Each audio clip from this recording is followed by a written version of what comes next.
अगर तुम वियान हो तो ये जरूर वामिका होगी। वामिका को समझ नहीं आया कि ये है ऐसे कारण और परिणाम वाली बात कैसे पूछ गया। उसने उलझन में उसकी तरफ देखा और धीरे से पूछा, क्या यह बहुत जरूरी है? आपने अभी तक मेरे पहले वाले सवाल का जवाब नहीं दिया। वामिका की बात सुनकर हेड जैसे वो आखिरकार होश में आया। उसने थोड़ा असहजता से होठ भीगे और मुस्कुराते बोला, माफ कीजिए, मैं और मेरी गर्लफ्रेंड आजकल आपके शो देख रहे हैं, इसलिए आप दोनों की निजी तौर पर साथ देकर थोड़ा ज्यादा उत्साहित हो गया।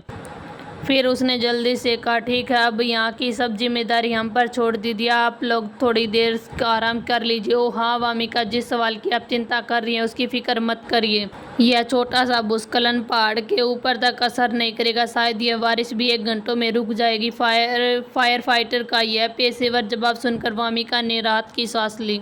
उसने सिर हिलाया जैसे कि वह समझ गई। उसके मन में बस यही था कि यही अच्छा हुआ, लिली मैम सुरक्षित है, चलो उधर चलते। वियान ने धीरे से उसे याद दिलाया जब उसने देखा कि वामिका कुछ पल के लिए खोई हुई है।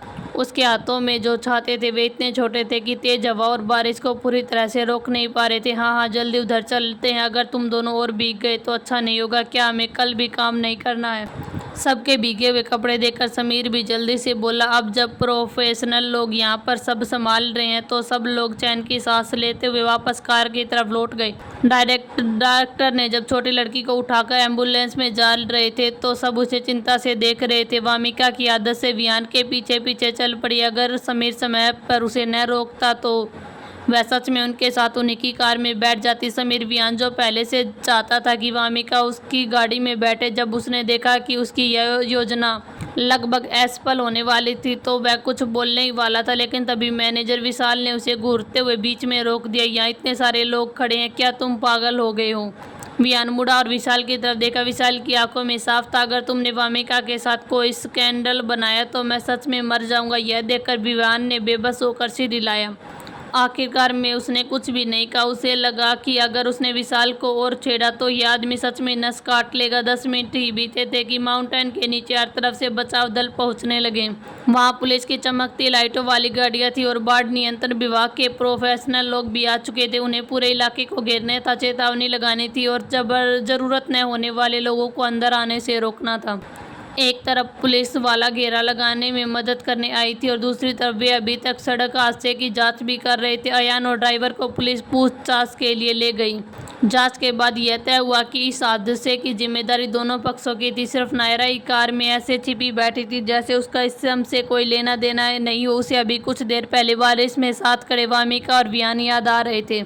उसके दिल में ऐसा लग रहा था जैसे किसी ने उसके उबलते हुआ लावा भर दिया। वह गुस्से और बेचैनी से भर उठी। क्या वह वामिका इतनी बेशरम है कि वियान का ध्यान अपनी तरफ खींचने की कोशिश कर रही है? क्या वह वियान के साथ खड़े होने के भी लायक है?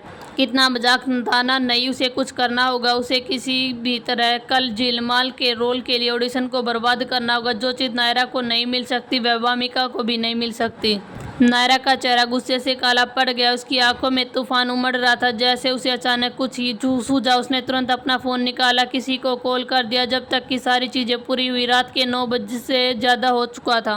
वियान ने पुलिस के कुछ आसान सवालों के जवाब दिए, फिर उन्हें जाने की इजाज़त मिल गई। शहर की तरफ जाती कार में बैठी वामिका बार बार किसी के बारे में सोच रही थी। उसके माथे पर हल्की सी सिकन थी। उसे देखकर ऐसा लग रहा था कि जब पुलिस वाला उन्हें जाते हुए देख रहा था तो उसकी नज़रें कुछ अजीब थी, लेकिन वह समझ नहीं पा रही थी कि आखिरकार बात क्या है। यही सोचते सोचते वामिका को अचानक छींक आ गई। सामने गाड़ी चला रहे समीर घबरा गए। रास्ते भर उसे ठंड, भीगने और सर्दी बचने के नुस्खे बताते रहे। आखिरकार वामिका ने थक हार कर आंखें बंद कर ली और सोने का नाटक करने लगी। लेकिन इस समय वामिका को यह नहीं पता था कि अगले दिन इसका इंतजार एक बहुत ही बड़ी परेशानी कर रही थी। अगले दिन दोपहर को समीर ने कल वाली टक्कर लगी कार की जगह अपनी दूसरी पुरानी कार निकाली और वामिका को ऑडिशन के लिए लेकर चला गया। रास्ते भर उसे लगातार छींकें आ रही थी और वह पहले से भी कई ज्यादा थका हुआ लग रहा था। पीछे की सीट पर बैठी वामिका मेकअप ठीक कर रही थी। उसने हंसते हुए उसकी तरफ देखा और मजाक में कहा, तुम्हारी तबीयत इतनी कमजोर है क्या? मैं तो बिल्कुल ठीक हूँ, लेकिन तुम बीमार कैसे हो गए? समीर अब वामिका से बिल्कुल भी बहस करने का मन नहीं था। उसने जोर से नाक साफ की और भारी आवाज में कहा, बेहतर होगा तुम आज की सुबह की ट्रेनिंग पोस्ट देख लो। मुझे यह सब बहुत ही अजीब लग रहा। तुम्हारी एक्टिंग पहले भी अच्छी नहीं थी। यह कोई नई बात नहीं है, फिर लोग अब इसके बारे में बात क्यों करें? क्या यह बेवकूफ़ी नहीं है? वामिका लेकिन कुछ सेकंड बाद वामिका ने सच्चाई को स्वीकार कर लिया। आखिरकार समीर गलत भी नहीं था, पहले वाली वामिका की एक्टिंग सच में अच्छी नहीं थी। उसने फ़ोन निकाला और ट्रेंडिंग पेज पर अपने बारे में पोस्ट देखने लगी। वामिका की घटिया एक्टिंग का आखिरी बदला मिल ही गया। वामिका की मैसेज फॉर्मियत बहुत ही बुरी है। सवाल क्या वामिका सिर्फ एक खूबसूरत लेकिन बेकार एक्ट्रेस है? उसने बिल्कुल भी एक्टिंग नहीं है। वामिका ने बेबसी से होठ बीचे और आ भरी। इन लोगों के पास और कोई काम नहीं है कि 800 साल पुरानी बातों को भी निकाल लेते? कौन है जिसने कभी गलती नहीं की? मैं अब पहले वाली वामिका नहीं हूँ, मैं तो पहले की। लेकिन अचानक स्क्रीन पर ऊपर गई तो एक नई पोस्ट देखकर वामिका की बात बीच में रख गई। जब समीर ने देखा कि वामिका अपनी तारीफ करना बंद कर चुकी है तो वह हल्का सा हंसा। उसने रिव्यू मिरर में उसकी तरफ देखा और चिढ़ाते हुए बोला, क्या हुआ? आगे क्यों नहीं बोली? जरा मैं भी तो सुनूं। तुम अपने बारे में कितना अच्छा सोच सकते हो। क्या हुआ? अचानक इतनी गंभीर क्यों होगी? वामिका के चेहरे पर बदला हुआ भाव देखकर समीर ने तुरंत अपना मजाक बंद कर दिया और धीरे से पूछा। वामिका ने होश में आकर उसकी तरफ देखा और पूछा, क्या कोई मार्केटिंग अकाउंट को पता है कि हम आज झीलबान के ऑडिशन के लिए जा रहे? समीर यह सुनकर चौंक गया। उसने कुछ देर सोचा, फिर बोला, यह तो सिर्फ ऑडिशन है, मुझे पक्का नहीं पता इसमें बताने जैसा क्या है। मैंने तो किसी को नहीं बताया। ठीक यही बात है, जब यह बात अभी तक तय भी नहीं हुई है तो यह पोस्ट इतनी यकीन से कैसे लिख सकती है? वामिका ने फोन की स्क्रीन की तरफ देखते हुए कहा, इसमें लिखा है कि उन्हें अंदर से खबर मिल गई है। क्या कोई जानबूझकर मुझे परेशान करना चाहता है या फिर प्रोडक्शन टीम को मेरे खिलाफ भड़काना चाहता है? उसकी सुंदर आंखों में हल्की सी ठंडक उतर आई। समीर तुरंत समझ गया कि बात में कुछ गड़बड़ है। उसने बोए सी कुर्ली। कुछ देर सोचा, फिर धीरे से बोला, तुम अभी इन सब बातों की चिंता मत करो, बाद में ऑडिशन की तैयारी करो, यह मामला मैं संभाल लूंगा। अपने सामान्य रूप से भरोसेमंद मैनेजर को देखकर वामिका हल्का सा मुस्कुराई और बोली, मुझे चिंता नहीं है। जो इंसान सिर्फ पीछे से वार करने की हिम्मत रखता है वह आखिरकार में कुछ खास नहीं कर सकता। आसमा खान कोई बेवकूफ़ या छोटी सोच वाली इंसान नहीं है। वामिका ऐसी बातों पर अपनी ताकत बर्बाद नहीं करना चाहती थी। थोड़ा सा शिकायत करने के बाद उसने इस बारे में ज़्यादा नहीं सोचा, लेकिन उसने आखिरकार कुछ लोगों की चालाकी और इस दुनिया में मौजूद अजीब चीज़ों को कम समझ लिया था। हर इंसान इतना समझदार नहीं होता कि किसी की चाल के पीछे छिपी हुई बुरी नीयत को पहचान सके, ऊपर की धुंध को हटाकर सच देख सके। कभी कभी लोग सच्चाई से ज़्यादा अफवाहों पर यकीन करते हैं। जिलमान के स्पोर्टिंग कलाकारों को ऑडिशन जिसकी तैयारी प्रोडक्शन टीम बहुत समय से कर रही थी, आज दोपहर ठीक 1 बजे शुरू हुआ था। ऑडिशन रूम के बाहर इंतजार कर रहे लोग। वामिका सबसे ज़्यादा ध्यान खींचने वाली उम्मीदवार थी, लेकिन फिल्म के प्रोड्यूसर आदित्य सिन्हा जो जल्दी अपना फ़ोन पकड़े हुए अंदर आए थे, उन्होंने उसकी तरफ बिना किसी तारीफ के बल्कि बुरी नज़रों से देखा। फिर बिना कुछ कहे ऑडिशन रूम में चले गए। वामिका सीधे बिना वजह घूरा गया। कुछ पल के लिए चुप रह गई। उसने हल्का सा वॉइस रिकॉर्ड ली, लेकिन कुछ नहीं कहा। बस उसके मन में एक अजीब सी बेचैनी उठी। उसी कॉरिडोर में जस्ट स्पोर्टिंग कलाकारों का ऑडिशन चल रहा था। राहुल बार बार उसकी तरफ देख रहा था। उसने भी ट्रेंडिंग पोस्ट देख ली थी। ऑडिशन से पहले किसी कलाकार को इस तरह बदनाम करने की चाल कोई नई चाल नहीं थी। यह बस बहुत ही घिनौना तरीका था। वह बस यही चाहता था कि इन सब से वामिका प्रभावित न हो। आखिरकार जिलबान की स्क्रिप्ट बहुत अच्छी थी और फिल्म की पूरी टीम भी शानदार थी। उसके जैसे दूसरे और तीसरे दर्जे के कलाकारों के लिए भी हिस्सा लेना बहुत ही फायदेमंद था। एक वजह यह थी कि उसने मशहूर डायरेक्टर और एडिटर्स के साथ काम करने का मौका मिला। दूसरी वजह यह थी कि उसकी एक्टिंग और बेहतर हो सकती थी। इससे सिर्फ फ़ायदा ही नहीं और भी फ़ायदा नुकसान नहीं था। लेकिन उसके मन में एक और वजह थी, थोड़ी स्वार्थी वजह। वह वामिका से और बात करना चाहता था। अगर हो सकता है वह उसे अपना मन साफ करना चाहता था। अगर सच में मौका मिले तो वह भी वामिका को चाहता था कि वामिका उसे समझे। आदित्य सिन्हा की बात सुनने के बाद कमीर खान ने अपनी बाई तरफ बैठी आसमा खान की तरफ देखा। कुछ सेकंड चुप्पी के बाद उन्होंने पूछा, क्या ये जो वह कह रहा वह पूरी प्रोडक्शन टीम की राय? आसमा मैम, मुख्य प्रोड्यूसर, आप कुछ कहना चाहेंगी? आसमा खान बहुत ही समझदार और ऊंची समझ वाली इंसान थी। वह भला डायरेक्टर खान की बात का मतलब कैसे नहीं समझती? आसमा खान बहुत ही समझदार और ऊंची समझ वाली इंसान थी। भला डायरेक्टर खान की बात का मतलब कैसे नहीं समझती? उन्होंने हल्की सी मुस्कान के साथ जवाब दिया, मैं पहले वामिका से मिल चुकी हूँ। वह वैसी इंसान नहीं है जैसा आदित्य सिन्हा कह रहे हैं। उनके मन में ऐसे विचार नहीं हो सकते। लेकिन आदित्य सिन्हा तुरंत गुस्से में बोल पड़ा, आप सिर्फ एक बार मिली हैं तो आप कैसे पता कर सकते हैं? वह चालाक नहीं है। उसने अभी तक ऑडिशन भी पास नहीं किया, लेकिन वह पहले ही ऐसी चालें चलकर प्रोडक्शन टीम पर दबाव डालना चाहती है। क्या उसे जिलबान की टीम को बिल्कुल भी परवाह नहीं है? क्या उसे सच में लगता है हमें उसी की ज़रूरत है? जो वह बहुत ही बोली है। उसने गुस्से में व्यंग्य किया। जब उसने देखा कि वहाँ मौजूद किसी भी इंसान ने उसकी बात का समर्थन नहीं किया तो उसने गहरी सांस ली। फिर कहा, वामिका जैसी लड़की जिसके इरादे खराब हैं और जिसे शर्म भी नहीं आती उसे ऑडिशन से बाहर निकाल देना चाहिए, नहीं तो बाहर वाले सोचेंगे हमारी प्रोडक्शन टीम किसी को भी रख लेती है। क्या वह वियान राजपूत और डायरेक्टर खान के साथ काम करने के लायक है? कितना बड़ा मजाक है। लेकिन जिस वियान का नाम लेकर वह बोल रहा था वह ऐसा बिल्कुल नहीं सोचता था। वियान ने उसे ठंडी नज़र से देखा। जब आदित्य सिन्हा आखिरकार अपनी ऊंची ऊंची बातें खत्म कर चुका था तो वह धीरे से सीधा बैठा और शांत आवाज में बोला, ये क्या मजाक है? मुझे तो ऐसा नहीं लगता। उसने आगे का, डायरेक्टर खान क्या सोचते हैं मैं नहीं जानता, लेकिन मुझे किसी और की ज़रूरत नहीं है कि वह मेरी तरफ से बोलने की कोशिश करे। मैं और मेरी टीम वामिका को खुद समझ सकते हैं, तुम्हें या उसकी तरफ से कुछ बोलने की ज़रूरत नहीं है। इतना कहने के बाद वियान ने कबीर खान की तरफ देखा। उसके होठों पर हल्की सी मुस्कान थी। डायरेक्टर खान, मुझे दखल देने के लिए माफ़ कीजिए, उसने धीरे से कहा, लेकिन मुझे लगता है सिर्फ बाहर की बातों और अफवाह की वजह से हमें किसी ऐसे इंसान को नहीं ठुकराना चाहिए जिन्हें सच में जानते भी नहीं है। वामिका एक अभिनेत्री है, हमें उसकी क्षमता देखनी चाहिए, न कि लोगों की बेबुनियादी की बातें और गलतफहमियां। वह तो पहले से बाहर इंतजार कर रही थी, क्यों न उसे अंदर बुलाया जाए। जब वह सामने होगी तब साफ हो जाएगा। क्या आपको नहीं लगता इस पीढ़ी के मशहूर डायरेक्टर बनने वाले कबीर खान कोई मूर्ख नहीं थे? उन्होंने सिर हिलाया और वियान की बात मान ली। उन्होंने उस आदित्य सिन्हा की तरफ ध्यान भी नहीं दिया जिसका चेहरा अब गुस्से से काला पड़ चुका था। असल में अगर वियान वामिका की तरफ से नहीं भी बोलता तब भी कबीर उसे सीधे बाहर नहीं निकालते। आदित्य सिन्हा की राय सिर्फ उनकी अपनी थी और कबीर खान के मन में भी वही बात थी जो वियान सोच रहा था। अभिनेता अपने एक्टिंग के दम पर जीते हैं। बाहर की बातें, लोगों की राय, यहाँ तक कि कलाकार की बनाई गई छवि भी इसके बाद आती है। यह बहुत ही आसान सी बात है, लेकिन कुछ लोग जैसे समझना ही नहीं चाहते। जब स्टाफ वामिका को ऑडिशन रूम में लेकर आए तो उसकी नज़र सबसे पहले एक तरफ बैठे वियान पर पड़ी। वह थोड़ी हैरान रह गई। उसे लगा था कि शायद इस कहानी की एंटरटेनमेंट इंडस्ट्री असल दुनिया में थोड़ी अलग है। आखिरकार उसने असल में कभी किसी ऑडिशन फिल्म में हीरे बैठे नहीं देखा था, लेकिन फिर उसे वियान की इंडस्ट्री में हैसियत याद आई और उसे यह बात अजीब नहीं लगी। उसने बीच में बैठे डायरेक्टर और उसके पास बैठे प्रोडक्शन की तरफ हल्का सा सिर हिलाया। फिर उसने डायरेक्टर कबीर खान, मिस आसमा खान, मिस्टर वियान, हेलो मैं वामिका हूँ, आज तीसरी उम्मीदवार। मैं आज कियारा के रोल के लिए ऑडिशन देने आई हूँ, क्या हम शुरू करें?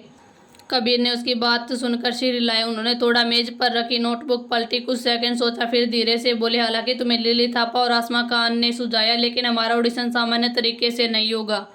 इसमें कुछ बुरे इरादे वाले लोग चुप हो जाते हैं, क्या तुम्हें नहीं लगता? वामिका, डायरेक्टर खान की बात सुनते वामिका तुरंत समझ गई कि वह क्या कहने चाहते हैं। वह मुस्कुराई और सिर हिलाकर बोली, मैं आपकी व्यवस्था मानूंगी डायरेक्टर, आप अभी कोई भी सीन सुन सकते हैं। लेकिन डायरेक्टर खान उसके सुझाव पर सिर हिलाकर कुछ कहते उससे पहले आदित्य सिन्हा से उछल पड़े जैसे किसी ने उसकी पूंछ पर पैर रख दिया हो। वह गुस्से से वामिका से पर बरस पड़े, डायरेक्टर खान कोई भी सीन चुन ले, तुम्हारा मतलब क्या? वामिका, क्या तुम्हें सच में लगता है कि हमें तुम्हारी बहुत ही ज़रूरत? अगर तुम्हें आज हमारा ऑडिशन पास कर गई तो मैं आदित्य सिन्हा अपना सरनेम बदल लूँगा।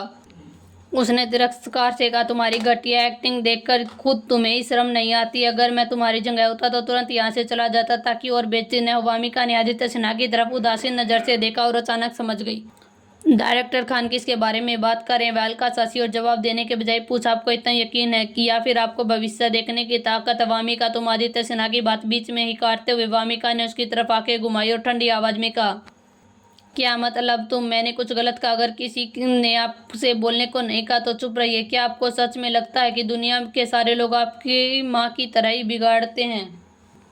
यह पहली बार था जब कबीर खान ने वामिका को सामने देखा। उन्होंने हैरानी से इस लड़की को देखा और महसूस किया कि वह वैसी नहीं थी जैसी लिली थापा ने उन्हें बताई थी। यह लड़की भला कैसे दब्बू और यह सब कुछ सह लेने वाली हो सकती है? यह बिल्कुल बहादुर और तेज तरह लग रही थी। यह पहली वाली जब वियान ने वामिका को मिस्टर वियान राजपूत कहते सुना तब आदित्य सिन्हा ने वामिका का मजाक उड़ाया तो उसकी आंखों में छिपी हुई मुस्कान ठंडी पड़ गई। लेकिन जब वामिका ने पलट कर जवाब दिया तो वह थोड़ा असहज हो गया। उसके मन में यह बदलता हुआ एहसास वह कुछ समझ नहीं पाया। फिर उसने अभी भी वामिका की हालत की तुलना कुछ देर पहले वाले उसके विनम्र अभिवादन से की। उसे लगा कि यह लड़की सच में बहुत ही प्यारी, आखिरकार दुनिया में इतनी जिंदा दिल इंसान कैसे हो सकती है? इस समय वियान के इस सवाल का जवाब अब कोई और नहीं दे सकता था, लेकिन डायरेक्टर कबीर खान ने उसकी निंद्रा तोड़ी। वियान, क्यों न तुम वामिका के साथ यही सीन करो? उन्होंने कहा, यह सीन अकेले करना थोड़ा मुश्किल है। वियान तुरंत होश में आया। जब उसने देखा कि कमरे में सब लोग उसे उलझन से देख रहे हैं तो उसने हल्के से हाथ उठाकर अपने होठों को छुआ जैसे अपनी खोई हुई हालत को छिपाना चाहता हो। ठीक है, उसने कहा, कौन सा सीन? डायरेक्टर खान ने उसे थोड़ी अजीब नजरों से देखा, फिर अपने हाथ की स्क्रिप्ट उसकी तरफ बढ़ा दी। यह वैसे ही न, उसने धीरे से समझाया। यहाँ हीरो और सपोर्टिंग एक्टर समुद्र किनारे अलग होते हैं, अपने इमोशन पर ध्यान देना हम बस ट्राई कर रहे हैं। डायरेक्टर खान का मतलब साफ था, वे चाहते थे कि विहान राजपूत थोड़ा हल्का अभिनय करे, वह नहीं चाहते थे कि वह अपनी एक्टिंग से वामिका को पूरी तरह से दबा दे। अगर वामिका अपने इमोशन बाहर नहीं ला पाई तो सीन का असर वैसा नहीं होगा जैसा वो चाहते थे। विहान बात समझ गए, लेकिन उसे इतनी ज्यादा परवाह नहीं थी। उसे लगा कि वामिका को उसके जानबूझकर हल्का अभिनय करने की जरूरत नहीं है। यह विचार अचानक और भी अजीब तरह से मन में आया। उसे खुद नहीं पता था क्यों, लेकिन उसने जल्दी से यह सब सोचना छोड़ दिया, क्योंकि वामिका पहले ही उत्साह और उम्मीद से उसकी तरफ देख रही थी।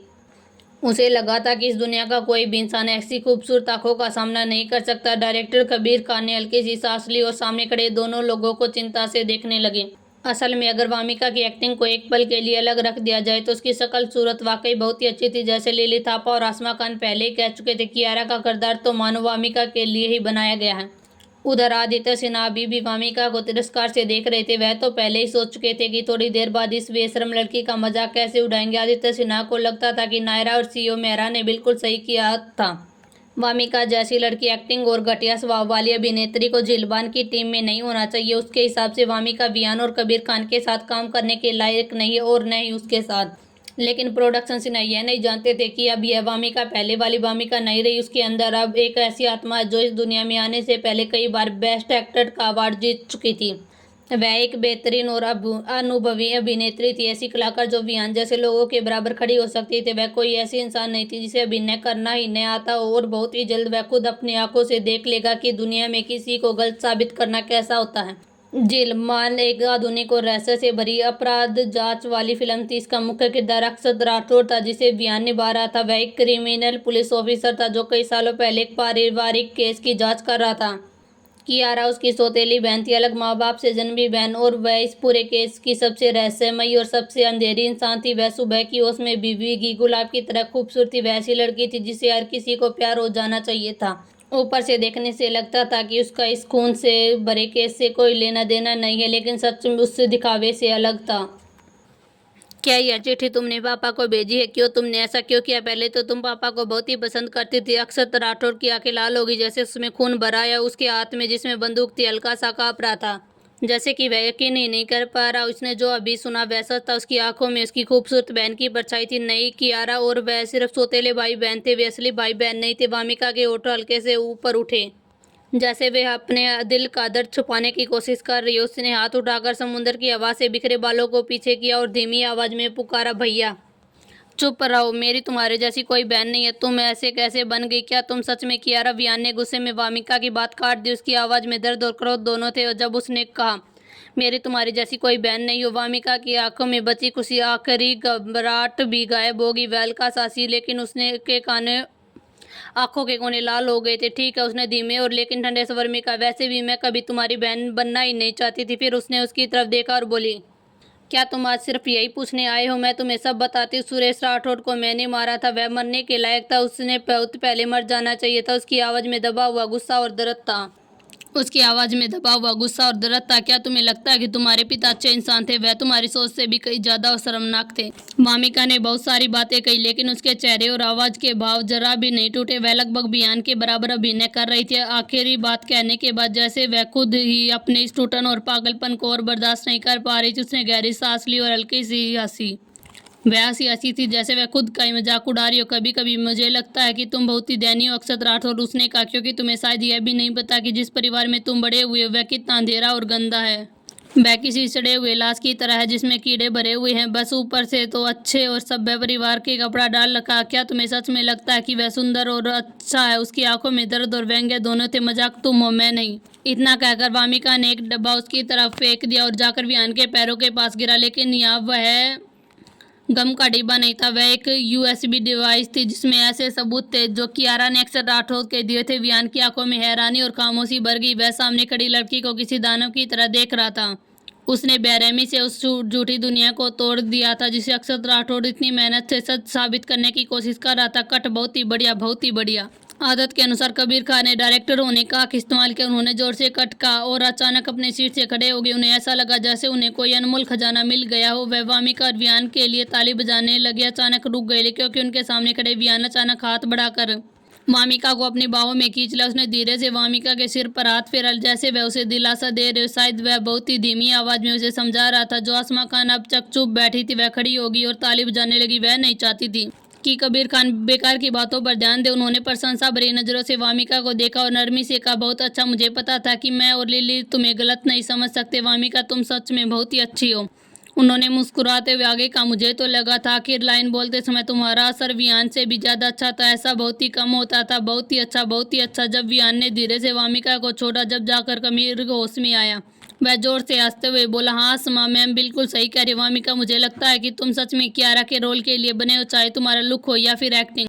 इसके बाद डायरेक्टर खान ने भी वही तय कर लिया कि जिलबान में कियारा का रोल वामिका ही निभाएगी। लेकिन आदित्य सिन्हा कबीर खान की बातें सुन नहीं पा रहा था। वह वामिका को ही देख रहा था जो कि अभी वियान के पास खड़ी थी। उसे हैरानी से देखता रह गया। उसे सच में लग रहा था कि शायद उसने सपना देखा। क्या यह वही वामिका थी जिसकी एक्टिंग को आज सुबह कई ट्रेनिंग पोस्ट में बुरा कहा गया था? क्या यही वामिका थी जिसके बारे में नायरा ने कहा था कि उसकी एक्टिंग बहुत ही खराब है? क्या यह सच में वही वामिका जो कई बार अवार्ड जीत चुके वियान के बराबर अभिनय कर रही थी, इस दुनिया में अचानक बहुत ही अजीब हो गई है? या फिर वह अभी सुबह से ठीक से नहीं जागा? उसने अपने पैरों पर जोर से चुटकी काटी। दर्द से उसकी आंखों में आंसू आ गए। अब वह पहली दो बातों पर भरोसा नहीं कर सकता था। उसके दिमाग में सिर्फ एक ही जवाब आया।